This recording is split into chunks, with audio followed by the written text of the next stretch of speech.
From whining to winning. The interview had just concluded.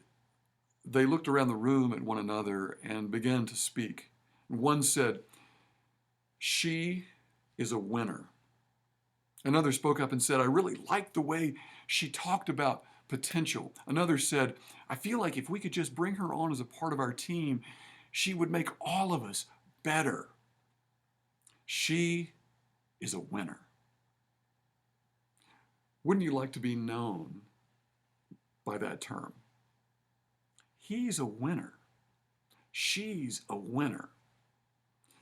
From whining to winning. Let's talk about the difference between those two words. It's interesting, to whine and to win. The words are very similar. They sound almost alike. There's just a very subtle difference. They have the same vowel in the middle of both words. And yet, in whine, the vowel I is pronounced I, whine. It's got a long sound to it, as we used to learn in English class, whereas the word to win, the vowel I is I, a short sound. It's just that subtle difference of that one vowel that makes the difference in the meaning of the word, and what a difference that meaning is. So the words sound very, very similarly. There's just a very subtle difference between the two in the way we hear them, and yet the way we understand them, there is a vast difference. To whine and to win. A whiner versus a winner. In the 16th chapter of Exodus, our scripture for today, you have already heard that the whole congregation of Israel was whining. They were a bunch of whiners, which is incredibly ironic because just in the previous chapter, chapter 15 of Exodus, the whole congregation of Israel had been singing a song of victory. Listen to these words. In fact, it's interesting that the prophet Miriam, they say, in the 22nd verse, the 20th verse of the 15th chapter of Exodus, we're told that the prophet Miriam, who is the sister of Aaron and Moses, is seen as a key leader of the people, and in this case, she's actually leading them in this song, this long chorus that they've been singing about the victory they've experienced. And listen to these words: "Sing to the Lord, for he has triumphed gloriously." Now, this is in the 15th chapter. Of course, the memory already is fresh. They have been delivered from bondage in Egypt. They have been moved through the Red Sea on dry land. The sea departed or parted, and the whole congregation of Israel moves from bondage into the direction of the land of promise in this miraculous parting of the Red Sea. They move into the wilderness and they come upon this place in the 15th chapter called Marah, which means bitterness, because it's a huge pool of water that they kneel down and begin to try to drink from this pond and realized it's named Marah, bitterness, because the water is bitter and can't be drunk. And yet, in that moment, they've been delivered from bondage in Egypt. They've had the Red Sea parted miraculously, and now the water turns from bitter to sweet. Another miracle. The people are saved by God's guidance, and it is an incredible testimonial to God's providential care of this congregation of Israel. And they sing a song of victory and gladness and celebration. And then in the 16th chapter, the whole congregation is whining. They're complaining because, yes, they're in the wilderness. Yes, it's hot. Yes, it's scary. Yes, it's dry. And now they come upon the reality that they're also hungry. Now, they've gotten their drink from marah, the bitterness, but then it turned to sweetness. Now they're hungry and they're complaining and they're whining and they're talking about, if only we had stayed in Egypt, we could die there as easily as we can die here. What's the point of this journey now. The whining in the wilderness, this difference between whining and winning. So we said already it's just a subtle difference in the pronunciation, but it's a huge difference in how we interpret those two words and what they mean in the context of our lives. Some of you I know are teachers, and many of you have probably taught at various points, maybe Vacation Bible School, or you've taught children in a Sunday school class, or you've had some experience in being with other people and you have seen the difference it makes in a classroom, especially of children, if you just have one or two kids who are negative, who are whining. It generates a crowd psychology of people tend to gravitate in the direction of those loud, whining voices. And you teachers know, and anybody who's taught a group of children before, you know how frightening it can be when you see the balance of the class beginning to tilt in the direction of negativity and whining and complaining. But the converse is also true. What a difference it makes if just one or two of those children are positive. If they have a winning attitude, if they show a sense of compassion and understanding for the other children, if they show an eagerness to learn, if they actually are listening to the teacher, that too shifts the crowd psychology so that the other children begin to follow the lead of those winners.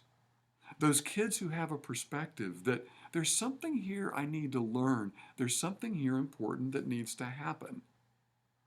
And the whole balance of the class shifts with that attitude from just a couple of kids.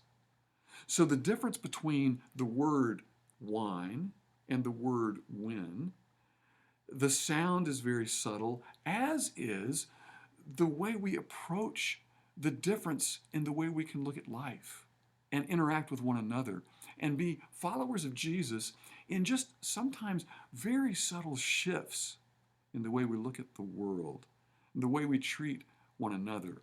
Sometimes it just takes a very gentle movement in one direction over against another to lead us from being a whiner to a winner. In the case of this 16th chapter of Exodus, this story that unfolds, if only one or two or three of these members of the congregation of Israel could have stopped for a moment and remembered, wait, God just delivered us from slavery. God just saved us from Egypt. God just parted the waters of the Red Sea and moved us through on dry land. We are headed in the direction of the Promised Land. God just changed the bitterness of the water to sweetness that saved our lives and gave us a sense of hope for the future. Surely now, after all these victories, God is going to be doing something good for us now, today, with our hunger. How about we have a little bit of faith? If just one or two of those voices could have been raised in the direction of hope and potential, what a difference that makes. It was true then, and it's true now. So let's talk for just a moment about the biblical basis of 4 ways to move from whining to winning. They're not that hard and they won't take that long, but here they are, our 4 steps from whining to winning. We can become winners if we just look for the good. If just a couple of those folks in that congregation of Israel had remembered and had focused on the good that God had already done, they could have known that there's going to be good that's going to happen too. We're not forgotten. The parting of the Red Sea, the deliverance from Egypt, the song of Miriam, the sweetness of the bitterness that God transformed on our behalf. Look for the good. Stand for the right. In the Sermon on the Mount, we're going to be covering this in sort of a juxtaposition in a couple of weeks, putting the Exodus 20 chapter as we move our journey through Exodus with the children of Israel. Exodus 20 is the Ten Commandments when Moses gets those on Mount Sinai from God.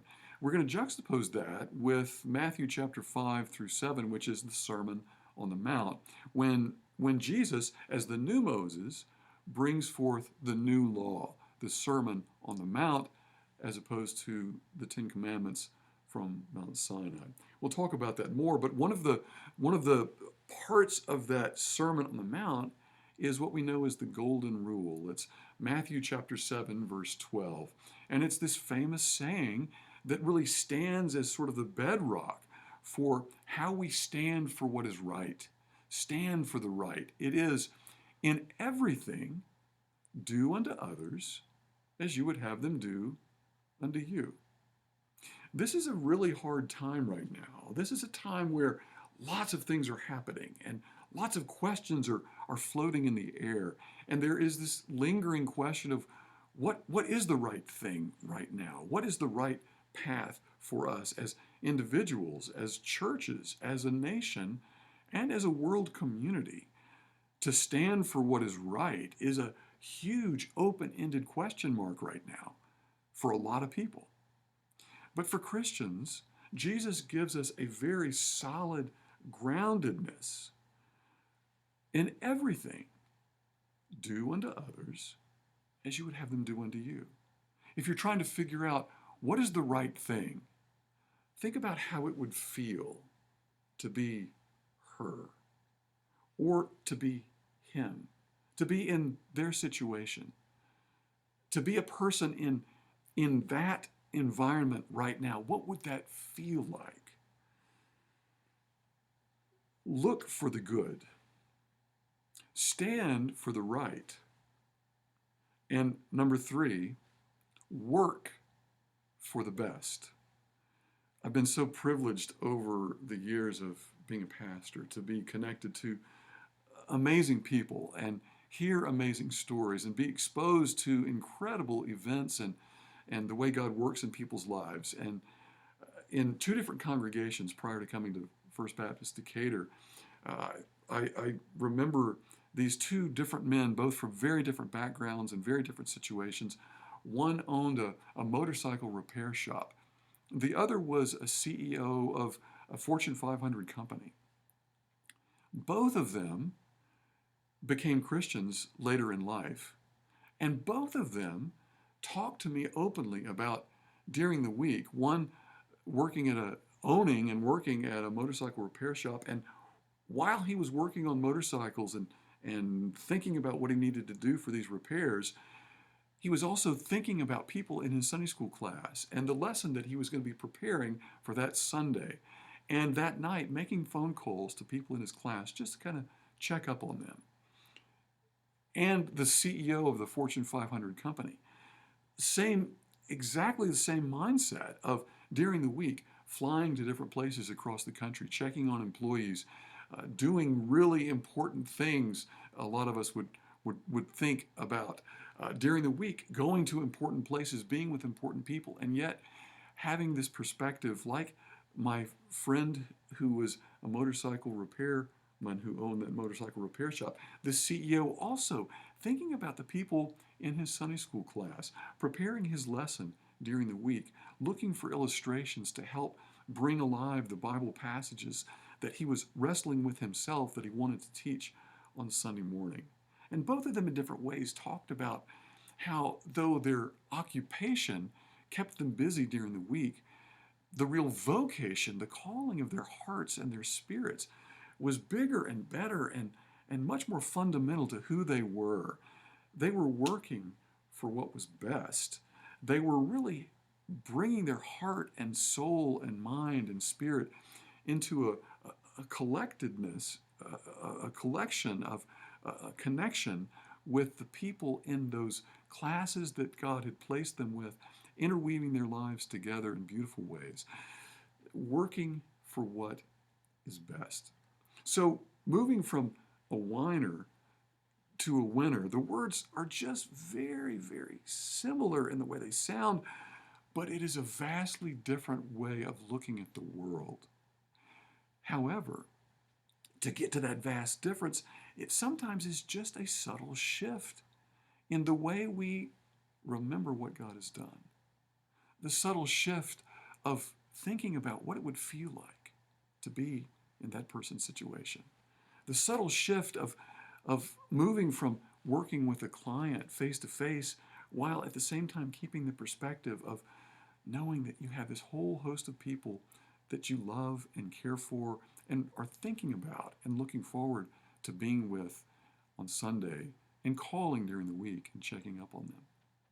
To look for what is good, to stand for what is right, to work for what is best, and to share in what is sacred.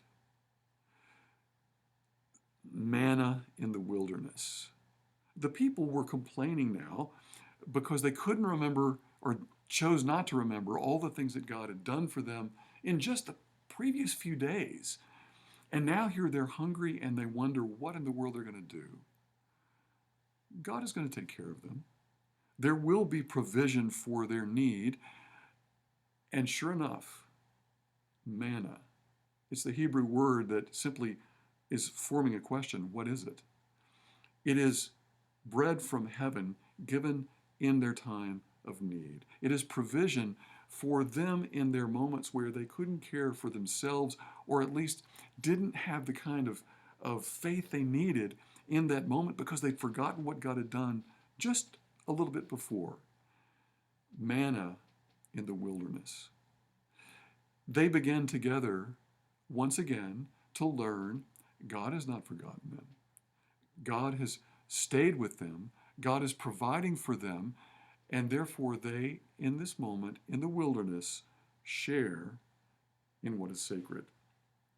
We pick up on this tradition from our Hebrew ancestors, partly remembering the Passover experience in raising the matzah bread, the unleavened bread that represents Passover in the Seder experience that Jesus and the disciples were remembering. But there's also the connectedness to this manna wilderness experience too, where God provides for us when we are at our wits' end. And we are not whiners, but winners when we can connect to the fact that God is in this with us.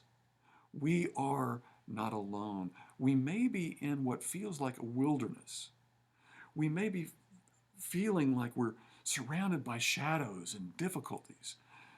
And yet, even in the midst of COVID-19, even in the midst of political disarray and social unrest and racial injustice and all the things that seem to be weighing in on us and concerning us, Jesus brought together the disciples in a very similar time of need, reflecting on the Passover experience and the wilderness experience of manna.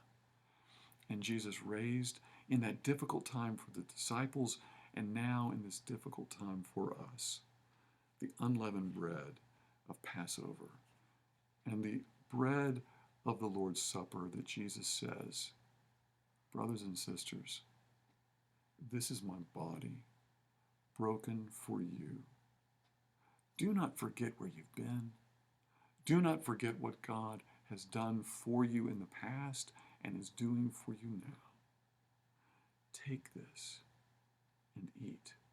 And as you do so, remember me.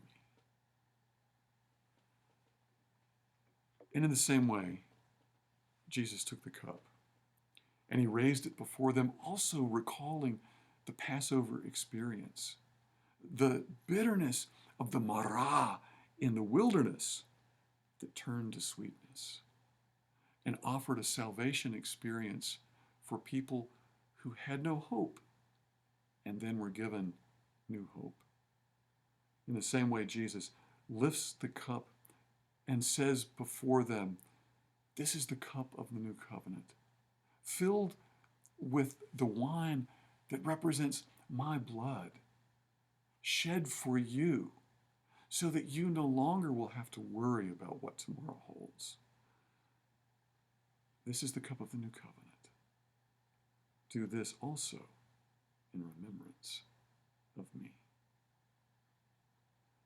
Brothers and sisters, as we share in this time of communion and the Lord's Supper together, may you, with all of us, do your best to not be a whiner, but instead begin to be known as a winner, because you look for the good, you stand for the right, you work for the best, and you share in what is sacred.